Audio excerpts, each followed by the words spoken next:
Amados hermanos y amigos, que el Señor les bendiga. Un gusto saludarle a cada uno de ustedes en esta oportunidad y como es de costumbre, la hora final, especialmente en este año 2026, donde damos puntapié inicial en este mes de enero con esta excelente enseñanza, hermanos y amigos, de profecías bíblicas que quiero compartir junto con ustedes. Será importante estudiar, examinar y analizar lo que nosotros llamamos el rapto de la iglesia. Pero específicamente hay un pasaje bíblico en el libro de Apocalipsis que nos ayudará a comprender algunas razones del por qué creemos que el rapto, arrebatamiento o la parucía de la iglesia del Señor Jesucristo será antes del periodo de la tribulación. A pesar de que este asunto se ha predicado de manera abundante, siempre es interesante, es importante y es determinante para nuestra fe, por supuesto, asumir interesantes puntos a considerar. Es por eso que, hermanos y amigos, en esta ocasión estaremos analizando el excelente tema razones para el arrebatamiento de la iglesia en Apocalipsis 4:1. No se despegue de esta grabación, ya estamos de regreso, recuerde, en la hora final con un servidor, el hermano Andrés Gutiérrez.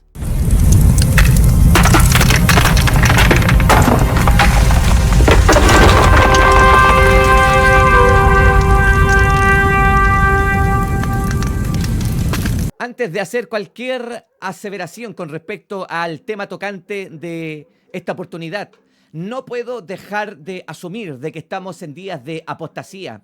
Estamos en días de tiempos finales, hermanos, para la iglesia. Estamos en días, hermanos y amigos, que sin duda alguna el tumulto mundial se está haciendo notar. Situaciones y tensiones a niveles globales nos hacen ver que lo que la Biblia menciona con respecto a los días finales está a punto de acontecer. Situaciones en Europa, situaciones en este sector del cono sur del mundo, hermanos, que se han visto en los últimos días, nos hacen simplemente entender que el tiempo del fin está cercano. Y no quiero caer en sensacionalismo, porque no todos los acontecimientos que suceden en el mundo tienen insinuación absoluta en el área escatológica. Pero, por supuesto, si observamos cómo es que se está comportando la gente, cómo se están comportando las naciones y cómo, por supuesto, se está comportando la iglesia, no podemos negar que estamos en tiempos, hermanos, cercanos a lo que nosotros llamamos el arrebatamiento de la iglesia. Este arrebatamiento ha sido muy cuestionado. La doctrina del arrebatamiento o del rapto de la iglesia ha sido muy cuestionado en las últimas décadas, especialmente por algunos movimientos, hermanos, que han erosionado de manera muy fuerte en los últimos años. Pero es por eso que quiero acercarme a usted a través de esta grabación y, por supuesto, utilizar estos minutos para poder conciliar lo que la Biblia menciona en Apocalipsis capítulo 4, verso 1. Recuerde que el lema de este sermón, de este mensaje, de esta pequeña grabación, hermanos y amigos, son razones para el arrebatamiento de la iglesia en Apocalipsis 4:1. Pero antes de comenzar, hermanos, con estas razones tan interesantes que usted debe no solamente escuchar, sino que también debe considerar y debe respetar, porque la interpretación hermenéutica de las profecías bíblicas según nuestra mirada es literal. Yo sé que usted será muy bendecido. Para poder asumir cualquier tipo de palabra, me gustaría que usted supiese, hermanos, que cuando el arrebatamiento de la iglesia acontezca, los muertos en Cristo se levantarán y todos los que estemos vivos, los que hayamos quedado, seremos arrebatados. Esto será, hermanos, en un abrir y en un cerrar de ojos. Son algunas cualidades que abrazan esta situación maravillosa, extraordinaria, y que por supuesto nos llena de fe y nos motiva siempre, pero siempre a buscar el rostro del Señor con sinceridad, porque los hipócritas, hermanos, no entrarán en el reino de los cielos. Pero para eso usted debe también considerar que la era de la iglesia está a punto de acabar. Para Israel han transcurrido 69 semanas desde que, hermanos, se decretó la salida de los judíos de tierras, hermanos, babilónicas, con el tratado de Artajerjes. Posterior han pasado los días, los años, bajo el conteo, hermano, cuidadoso de los años, hasta que el Señor Jesucristo monta un pollino, como lo enseña Zacarías capítulo 9, verso 9, es que se cumplen, hermanos, las 69 semanas en Israel. Pero hay una semana que está pendiente, lo que se conoce teológicamente como la semana 70 de Daniel. Entre la semana 69 y la semana 70 hay un lapso de tiempo que en nuestra interpretación teológica y hermenéutica es la dispensación de la gracia, o también conocida como la dispensación de la iglesia. Bajo esta visión es que Apocalipsis capítulo 4 verso 1 nos ayudará a comprender por qué creemos que este pasaje bíblico no solamente muestra, hermanos, la escena del rapto siendo Juan levantado al cielo, sino que también hay algunas razones importantes que queremos observar y que queremos, hermano, considerar no solamente en el contexto del texto, sino que también en el contexto del libro. Para ello quiero que usted me acompañe, por supuesto, a las Sagradas Escrituras. Jesús le dijo a los fariseos: erráis ignorando las Escrituras y el poder de Dios. Pero vea usted que la Biblia lo lee de la siguiente manera: después de esto miré, y aquí una puerta abierta en el cielo, y la primera voz que oí, como de trompeta, hablando conmigo, dijo: sube acá. Mire qué expresión más notable. Jesús, hermano, está revelándole al apóstol Juan esta maravillosa escena. Y no solo se la revela, sino que Juan es parte de esta maravillosa acción profética. Sube acá y yo te mostraré las cosas que sucederán después de estas. Es importante, hermanos, aclarar que el pasaje apocalíptico leído en esta oportunidad debe ser interpretado como la Biblia lo está, hermano, trazando de manera, por supuesto, literal. Esto no es un sueño, esto no es una alegoría. Por supuesto, esto que experimenta Juan, hermanos, en la isla de Patmos es algo literal. Para ello, hermanos y amigos, el ascenso corporal de Juan. Mire las palabras maravillosas que quiero compartir con ustedes. En el ascenso corporal de Juan al cielo, en este momento de la recepción del Apocalipsis, tenemos un anticipo profético del rapto de la iglesia que ocurrirá en este momento del cumplimiento de las Escrituras. Y para ello es que queremos hacer mención de algunas razones, como usted ya sabe el título de este tema, algunas razones del por qué creemos que Apocalipsis capítulo 4 verso 1 nos muestra el arrebatamiento. Para ello, la primera razón es la siguiente: hay un cambio notable en la actitud de Dios hacia la humanidad en general. ¿Por qué digo esto? Porque si usted analiza el capítulo 1, el capítulo 2 y el capítulo 3, hermano, que es la primera revelación de Cristo a Juan, en esa representación maravillosa del Cristo glorificado con cualidades sublimes, y posteriormente las 7 cartas escritas a las 7 iglesias del Asia Menor, que no solamente representarán iglesias locales, sino que también las 7 edades de la iglesia en la historia del cristianismo. Para ello, hermanos, cuando analizamos estos textos y estos capítulos, entendemos que la voz de Dios, del Hijo, en este caso siendo, hermanos, quien se revela al apóstol, es una voz de misericordia. Cada vez que el Señor hace mención a las iglesias, por supuesto, les hace reconocimientos públicos de sus buenas acciones, pero también hay un examen crítico de parte del Señor, en donde debemos, por supuesto, siempre estar atentos para considerar cuál de ellas, por supuesto, nos habla a nosotros mismos. Hay una voz de misericordia, porque nuestro Dios, en sus divinidades, en sus cualidades, es un Dios misericordioso. Él nos habla antes de tiempo, y es por eso que estas cartas han sido escritas, han sido redactadas, y el Espíritu Santo ha determinado que deben estar, hermanos, por supuesto, impregnadas en las palabras de este libro. ¿Por qué? Porque Dios es misericordioso. Hay una actitud de misericordia en que el Señor nos deje escrita estas 7, hermanos, cartas a las iglesias para que comprendamos en qué estado estamos, desde Éfeso hasta la carta escrita a la Odisea. Pero cuando se cierra, hermano, los textos del capítulo 3, verso 22, que son los últimos versículos, hermanos, que terminan el capítulo, la voz inmediatamente cambia. Del capítulo 4 al capítulo 5 vemos la revelación en el cielo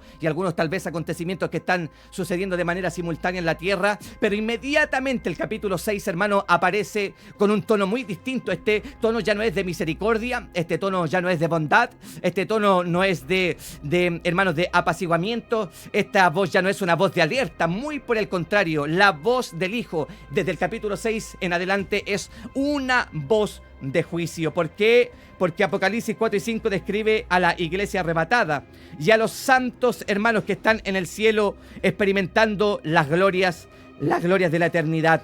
Sabemos que desde la inauguración de la iglesia hasta su arrebatamiento hay un periodo de misericordia e indulgencias prolongadas sin juicios celestiales. Pero desde el arrebatamiento hasta la segunda venida de Cristo, que es la venida visible, inclusive los juicios predominan. Los sellos y las primeras 6 trompetas ocurren durante los primeros 3 años y medios, hermanos, de la semana o la tribulación menor. Y el sexto sello y las 7 trompetas revelan terribles juicios celestiales sobre la tierra, hermanos y amigos, al igual que las 7 copas durante los últimos 3 años y medios, en donde el anticristo estará, por supuesto, enseñoreándose de todo lo que esté sucediendo en el escenario de la tierra. Número 2. Si las divisiones naturales del libro se toman como se establece claramente en Apocalipsis 1:19 y por supuesto nuestro texto Apocalipsis 4:1, no cabe otra alternativa que la de que el rapto ocurra en Apocalipsis 4:1. ¿Por qué entonces situar el rapto en el capítulo número 12? Esa es una de las, por supuesto, intenciones de otras escuelas de interpretación. Ubicar el arrebatamiento a media tribulación es un error no solamente contextual, sino que es un error hermenéutico, hermanos de las Escrituras. ¿Por qué? Porque no podemos ubicar a la iglesia experimentando 3 años y medio de dolor y de tribulación, porque literalmente el texto de Apocalipsis 3:10, como todos lo conocemos, promete que la iglesia, la eclesía, será tomada antes de que comiencen los dolores, hermanos, y los juicios más terribles para el escenario de la tierra. Ahora, si la explicación, las cosas que deben suceder después de estas, es decir, después de las revelaciones escritas para las iglesias, hermanos, del Asia Menor, y también lo que tiene relación con el arrebatamiento en Apocalipsis 4:1, donde se da, entonces no puede aplicarse a la mitad de la semana en Apocalipsis capítulo 12, verso número 5. Y fíjese usted que muchas escuelas de interpretación utilizan este texto para explicar el arrebatamiento medo-tribulacional. Y ella dio a luz un hijo varón, que regirá con vara de hierro a todas las naciones. Y su hijo fue arrebatado para Dios y para su trono. Pero fíjese que, hermanos, esta gran señal tiene que ser Israel, pues puede verse de la misma forma en que José la vio en una visión, según Génesis 37:9 al 10. Su identidad es crucial para la interpretación del Apocalipsis. El anticristo no persigue a la iglesia, sino al remanente de Israel. El hijo varón que Satanás trata de devorar solo podría ser Cristo, el hijo escogido de Israel, que en un día cercano regirá con vara de hierro a todas las naciones. Satanás muchas veces intentó matar al Hijo de Dios en su vida terrenal, pero al no lograrlo trató de destruir, por supuesto, a su iglesia. Es por eso que no podemos ubicar el arrebatamiento en Apocalipsis capítulo 12, verso 5, o lo que en contextos teológicos se llama arrebatamiento medo-tribulacional. Por ninguna forma podemos ubicar el rapto, hermanos, en los 3 años y medios después de que la tribulación haya comenzado. Número 3. Nunca se menciona las palabras iglesia o iglesias en el libro, hermanos, del Apocalipsis, desde el capítulo 3, verso 22 en adelante, excepto en la conclusión tras la revelación de las cosas que deben suceder después de estas. Apocalipsis 22, hermanos, el último capítulo de este maravilloso y extraordinario libro apocalíptico, lo dice de la siguiente manera en el verso 19 al 21. Y alguno quitare de las palabras del libro de esta profecía, Dios quitará su parte del libro de la vida y de la santa ciudad y de las cosas que están escritas en este libro. El que da testimonio de estas cosas dice: ciertamente vengo en breve. Sí, ven, Señor Jesús. La gracia de nuestro Señor Jesucristo sea con todos vosotros. Es la intención del texto, por supuesto, el clamor de la iglesia. Si la iglesia hubiera estado en la tierra durante la semana 70, seguramente se habría mencionado en algún contexto, pero no encontramos ni tampoco gramatical ni hermenéuticamente la palabra iglesia desde el capítulo 6 al capítulo, hermanos, 21 y 22 de Apocalipsis. Las palabras se usan 19 veces en Apocalipsis desde el capítulo 1 al capítulo 3, pero desde en adelante no las encontramos más. ¿Por qué se sigue usando en estos capítulos y no una sola vez después si la iglesia ha permanecido en la tierra? Es una interesante pregunta sermonaria, pero la respuesta es sumamente clara. La iglesia no aparece desde el capítulo 6 en adelante en el libro de Apocalipsis. Ahora hay una cuarta intención o razón que quiero compartir con ustedes. Los ancianos entronizados son representantes de los santos raptados y siempre son vistos en el cielo después de Apocalipsis 4.1, como se ve, hermanos, según las Escrituras. Fíjese usted lo que nos enseña el Sagrado Libro.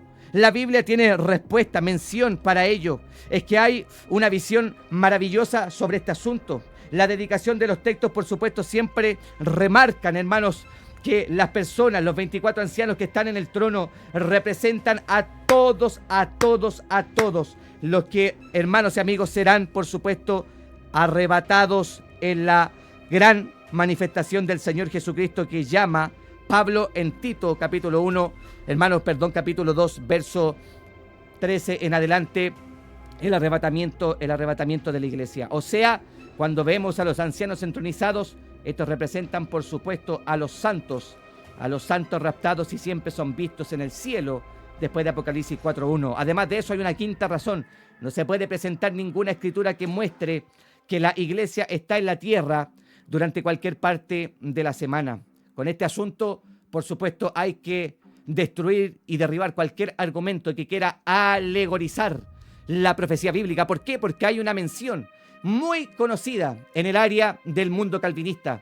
El calvinismo ha alegorizado la profecía bíblica y, por supuesto, para ellos no hay arrebatamiento, porque para ellos el milenio hoy se está cumpliendo por medio de la iglesia en el escenario de la tierra. Pero eso es un error gramatical, es un error, hermano, contextual, y es un garrafal error hermenéutico. La iglesia no está experimentando el milenio. La iglesia está experimentando el periodo de la gracia o la dispensación de la gracia. El milenio será después de la segunda venida de Cristo, cuando el Señor haya juzgado a Israel, cuando el Señor haya juzgado a las naciones, cuando el Señor haya resucitado, hermano, a los santos del Antiguo Testamento, a los mártires que han muerto, y por supuesto haya tomado sentencia permanente sobre el anticristo y el falso profeta, mandándolos al lago de fuego. Pero ahora también hay una sexta mención importante. Un individuo se reconoce y se identifica por sus rasgos y por sus características. Un conjunto de individuos también se identifica por sus peculiaridades. Así que en este caso, si la iglesia ha de ser vista en la tierra durante el cumplimiento de Apocalipsis, desde el capítulo 4 al 19, debemos ver sus características distintivas, pero estas no se encuentran. Por otro lado, la evidencia de Israel se ve en todas partes del libro después de Apocalipsis 4.1, un hecho aún más sorprendente, ya que Israel no se menciona en absoluto en Apocalipsis desde el capítulo 1 al capítulo 3. Esto muestra que las dos instituciones son muy diferentes y se abordan de diferente manera en el libro. Primero, la iglesia hasta el momento del rapto, y segundo, Israel después de que la iglesia sale del escenario de la tierra hasta la segunda venida de Cristo. El libro está escrito en griego, pero sus ideas y sus modismos son hebreos. Esto lo vincula con el Antiguo Testamento y muestra que su gran propósito es declarar los tratos finales de Dios con el mundo judío. ¿Por qué? Y con esto ya estamos terminando. Porque la gran tribulación, hermanos, no es un trato para la iglesia. Muy por el contrario, el periodo de la tribulación y la gran tribulación, también bajo las palabras del profeta Jeremías, se conocen como la angustia de Jacob. Se lo dije en un principio, hay cumplimiento de 69 semanas. La semana 70 no se ha cumplido, pero sí Daniel en el capítulo 9, en el verso 24, hace mención de lo que sucederá y por supuesto hace identificación de, hermanos, la agrupación, el país, la nación, o hacia quién van dedicados los textos. Fíjese usted que Daniel es sumamente claro en la profecía bíblica. Él escribe: 70 semanas están determinadas sobre tu pueblo y sobre tu santa ciudad, para terminar la prevaricación y poner fin al pecado y expiar la iniquidad, para traer la justicia perdurable y sellar la visión y la profecía y ungir al santo de los santos. Sabe pues y entiende que desde la salida de la orden para restaurar y edificar a Jerusalén, o sea, la primera semana, hasta el Mesías príncipe, semana 69, habrán, escuche bien, 7 semanas y 62 semanas, siendo una sumatoria de 69. Se volverá a edificar la plaza y el muro en tiempos angustiosos. Después de la semana, escuche bien por favor, porque los textos son muy claros, y después de las 62 semanas se quitará la vida al Mesías, mas no por sí, y al pueblo de un príncipe que ha de venir destruirá la ciudad, y el santuario, su fin será con inundación, y hasta el fin de la guerra durarán las devastaciones. Y por otra semana confirmará el pacto con muchos. A la mitad de la semana hará cesar el sacrificio y la ofrenda. Después, con la muchedumbre de las abominaciones, vendrá el desolador hasta que venga la consumación y lo que está determinado se derrame sobre el desolador. La profecía de la semana 70 es la principal profecía bíblica sobre los acontecimientos futuros relacionados con la nación de Israel. Desde el decreto para reedificar los muros de Jerusalén hasta la primera y segunda venida del Mesías. Cada semana es una unidad de 7 años. De esta semana, los 77 constituyen un total de 490 años. Se predice que ocurrirán 6 cosas que son mencionadas en los textos. Pero además de ello, muchos expertos en profecía creen que dicha brecha corresponde, hermanos, entre la semana 69 y 70, corresponde a la era de la iglesia. Por lo tanto, mientras continúe la era de la iglesia, la semana 70 de Daniel seguirá siendo futura. De acuerdo a esta enseñanza, luego que Cristo arrebate a su pueblo, el reloj de juicio de Dios comenzará a marcar la última semana mencionada por Daniel. Esta semana 70 de Daniel en el verso 27 es entonces sinónimo de los 7 años de tribulación. Para ello, usted, por supuesto, puede analizar los contextos, no solamente del profeta Daniel, sino que otros muchos contextos que en alguna otra ocasión haremos mención, razones por las cuales Apocalipsis 4.1 hace mención del arrebatamiento antes de la tribulación. Esto ha sido La Hora Final con un servidor, su hermano Andrés Gutiérrez, de la Iglesia Evangélica Pentecostal Presencia de Dios. Recuerde, el Señor Jesucristo viene pronto, no se desaperciba, porque Él viene a buscar a una iglesia despierta. Que Dios les bendiga. Esto ha sido La Hora Final.